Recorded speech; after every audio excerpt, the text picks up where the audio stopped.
Guess who's back on his YouTube channel? I guess he needed the money. I'm just joking, this video isn't sponsored by anyone, but I have been very busy. I'm sorry for neglecting the YouTube channel way too much, way more than I would have liked, but I am back making another video today. But I am sort of still very busy. Obviously I've got a full-time job filming motorsport, which is what I'm going to do this weekend at Donington Park, and I thought, it's Thursday evening, I'm heading up tomorrow, and I thought, I'm gonna pack my bag. I may as well show you what goes into my kit bag. Literally every single thing that goes into my kit bag for a racing weekend, to be able to cover motorsport on short form content, and I'm also filming long form content as well. So I'm getting a little bit of everything. This is my kit. It's a mix of my personal kit and my stuff that's provided by work. So I'll sort of point out what is what as we go along. But basically most of it's laid out on the table in front of me, the core bits anyway. Some little bits and bobs that aren't here, but that's all this sort of interesting stuff, and I'm gonna walk you through all of it.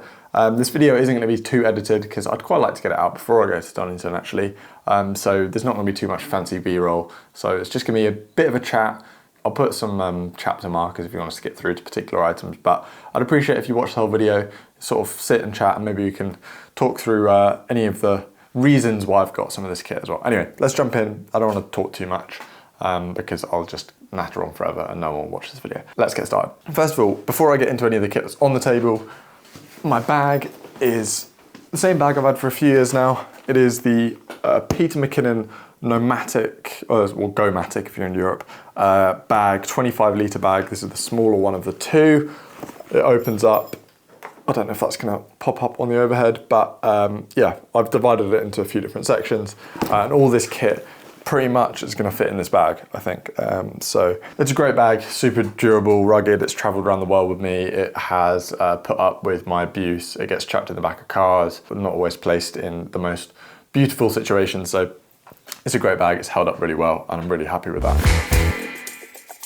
Right, I don't know where to start here. The main thing I guess you're interested in is the body, so I'm not gonna make you wait to the end to watch that. So my main body is the Sony A7 IV. It has been for the last few years. This is actually the work one, but I'm filming on my personal one. Still use this camera as my main camera. It shoots a great 4K image. The only thing that's sort of lacking is the 4K 120, but that's why I've got some other bodies in this kit. So yeah, really versatile camera, love how it looks, still using it all the time. And if you do need to take pictures, it also takes fantastic imagery. So yeah, super versatile camera. And that will be paired up with the small rig cage. So this will actually become assembled before it goes in the bag. I love this small rig cage because it comes with a little Allen key, which I have broken now, but you can just tighten that on the bottom, which is it's just great. And I made a review of this cage. Lots of people ask me if I still use it, and I do. A few years on, so they were kind enough to send that to me a while back for review. But yeah, that's the cage that goes on there, and then the setup sort of builds out from there. I'm not gonna build my camera setup in this video, but I'll show you a few of the bits. But yeah, the cage is pretty much always on the A7 IV. So that's one bit. I'll start to put that in the bag. Alongside that will also be the top handle. This goes on top of the camera. It has a NATO rail on the top, which allows me to attach my monitor. This is a great handle. It comes with the cage if you get the combo set, I think. Yeah, works really well.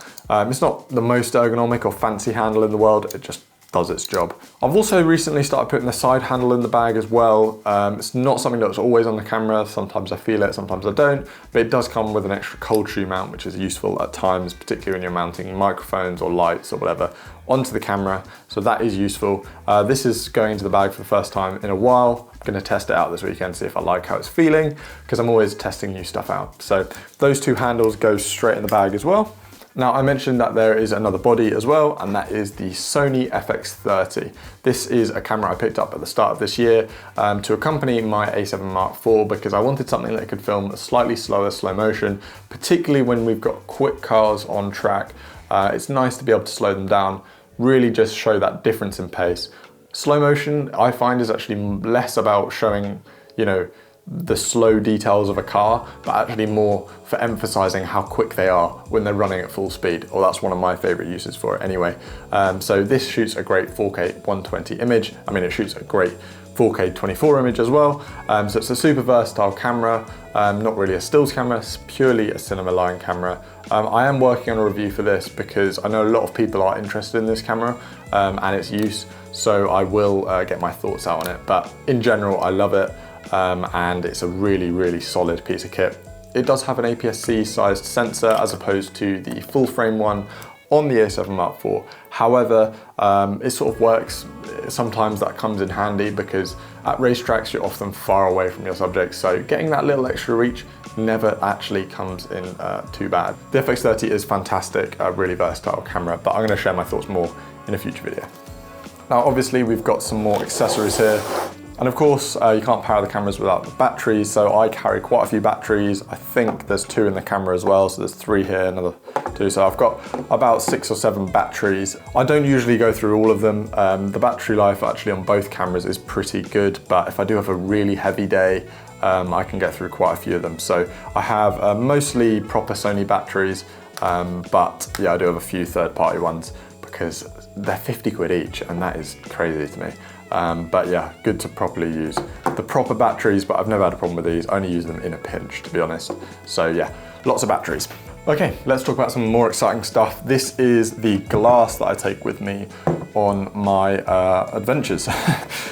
This is the main lens, the 24-70. This is pretty much used most of the time that I'm filming stuff that's not on the circuit itself. So when cars are in the paddock, in the pit lane, or any sort of like interviews I'll have to do. 24-70 f2.8 from Sigma, very versatile lens, it's got great autofocus. I think, have they released a new one now? A Mark II potentially, I can't remember. Great lens, it's pretty hefty I've got to say, quite heavy, it's very dense, but does have a fantastic image. I'm really happy with how it operates and functions. This is a lens that is not my personal one, it's one that we have from work, but is a great addition. I think I opted to go for zooms because they're way more versatile, and when I'm out filming a bunch of different things where I'm doing event coverage or sort of a documentary style work, I need to be able to just have a lot of different focal lengths very quickly, and most of my work happens with a lot of daylight, so I don't really need the extra aperture to be able to get extra light like a prime lens would give you, so f2.8 is more than enough. This lens does a great stuff, great image. And then I've also got the 100-400, which is my go-to lens for on-track stuff. Pretty much always using this whenever I'm filming on track. I do put this on the FX30 as well, and that takes it from 100 to 150 to nearly 600, I think, which is actually sometimes a bit too much. Probably 70-100 would be better, but I don't want to carry too many lenses, so I make it work. But yeah, this is great. It goes on the A7 IV as well, and is a great lens. It's not quite as good as the Sony one, in my experience, but it is significantly cheaper. I do personally own the Sony one, but we use this one for work, and yeah, it works great. The stabilization is the main difference between the two, to be honest, and just sort of the size. But I like both lenses, they both produce great results, and have a few step-up rings here on the end so that I can put my filters on, which I'll get onto in a minute. But yeah, these are my lenses of choice. Hefty duo, to be fair, they're both quite heavy. Okay, I mentioned filters, I'll quickly go through them. My main go-to filter at the moment is the brand new Polar Pro Peter McKinnon VND, which is the polarizer edition. They managed to pair their brilliant VND with a polarizer, which is just brilliant because you get a lot of reflections when you're filming cars, a lot of light coming into windscreens, and it's nice to be able to cut through some of that, particularly on the track as well. When it's bright daylight, the track can become sort of almost white because of how bright it is with the tarmac. Even if you're exposed correctly, this means I can sort of cut through that glare, makes the racetrack look nice and dark again, which I really like. And just gives you a nice punchy saturated image, which is sort of what I'm looking for, to be honest. So that is a go-to. They are very expensive, to be honest, over £300 I think, but just an absolute essential. Let's talk monitors now. So I have been using the Hollyland Mars M1 enhanced monitors pretty much, yeah, again, most of this year. They sent them out to me for review. I'm working on a long-term review. I wanted to properly give them a go because monitors can be hit and miss, to be honest. But this one's great. I really, really like it. Again, I'll share more thoughts in that video, but yeah, it's a big chunky monitor. It has great features. It's really easy to use. It's got great UI. And it's just it's mainly a monitor. It also transmits, which is cool. But for my main purposes, I use it as a monitor. It doesn't record, but I don't need any of those additional frame rates. So that's the monitor. It's a good, I think it's 5.5 inch, which is good. It's super bright, 1000 nit brightness, so I can see it outdoors. I don't usually run a cover or anything like that, but it's usually fine. The only thing is it's super power hungry. I'll get onto the batteries in a sec, but yeah, pretty power hungry device. I have one of them. I have also got my HDMI cable, got the purple one. I wanted to get the Gerald Undone ones because I thought they look really cool, but they cost a fortune to ship, so I got a knockoff. And then this is the small rig. I don't know, it's got a number name as they always do, but it's the monitor mount, which is from NATO, which goes on that handle I spoke about earlier. And that just goes straight into the bottom of there and goes on the camera. So that's for monitoring. I always recommend a monitor, particularly if you're working outdoors, but all these cameras these days have tiny flip screens, can't see properly what you're doing. This allows me to put LUTs, zebras, guides, all the jazz on the monitor, and I can just see exactly what I'm doing. Always recommend a monitor. These ones are great. Video coming soon. 2 batteries as well for powering the monitors. These are big batteries, the NPF 960 or 970s. 8,800 milliamp hours, so quite big batteries. They're very heavy and they're pretty good battery life. I will probably get through 2 in a day, just that's how hungry the monitors are, and they take forever to charge. So that's the only thing I don't like about these batteries, but yeah, an essential obviously to be carrying around. I do want to upgrade. I think Small Rig have some nice NPF batteries now, so I'm going to try them out soon, but they cost a fortune as well. So these ones were quite cheap, but they do the job, and sometimes that's all you need. So yeah, big power solutions. Okay, let's get on to talking about audio. DJI mics. I'm currently using one to record this video right now, but yeah, I've got 2 of them. These are the originals. They are good, but they're sort of starting to malfunction a little bit for me. One of them doesn't seem to want to connect to my camera, which is a little bit annoying. But yeah, they still work. They produce a good sound, I think. I would like to maybe try out the new ones because they've got 32-bit float, but these ones I've had for just over a year now, and they work pretty good. I'm pretty pleased with how they operate. Good mics, sound good, it's kind of all you need. And they're convenient because they're wireless. It's easy to clip onto people. You can ask people to clip them onto themselves as well, which just helps get rid of that awkwardness. Funnily enough, we have an interview stick here. This is from work, but it's a Rode one. DJI don't make one as far as I'm aware. So we use DJI mics on a Rode mic stand, which probably neither company is gonna love that much. But yeah, so the sound you're hearing is DJI, but the logo you're seeing is Rode. But yeah, they make a good interview handle, and it does work on here as well, so that works great. Wow, we're on to the final few items. I have a spare SD card here. I usually don't need more than the ones in the camera. I've got 2 in each camera. They're all 128 gig fast cards, 250. I've got a mix of Lexar and Kingston, I believe. Okay, going back to some audio devices, a couple of headphones that I bring with me. These are my Rode, I can never remember the name of them, I will put it on the screen, but these are my Rode headphones. These are an absolute bargain, in my opinion. I picked them up for 90 quid, I think, at the photo and video show this year. And I think they should be way more expensive because they're great headphones, particularly for editing. They have that sort of flat bass sound, so they're not sort of super bassy, they're not for music, but they allow you to get great detail and sort of hear the details when you're doing sound design, which is something that I spend a lot of time doing at the moment, really focusing on that. Oh, they're called NTH100? There you go. They've got a super long cable, which means that I'm not sort of getting yanked around when I have to move my head and stuff, which is great.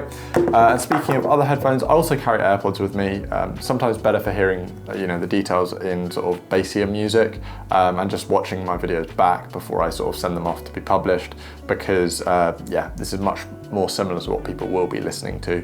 And then I bring them on for my own music as well when I'm sort of traveling and getting around. So love my AirPods. These are Pro 2s.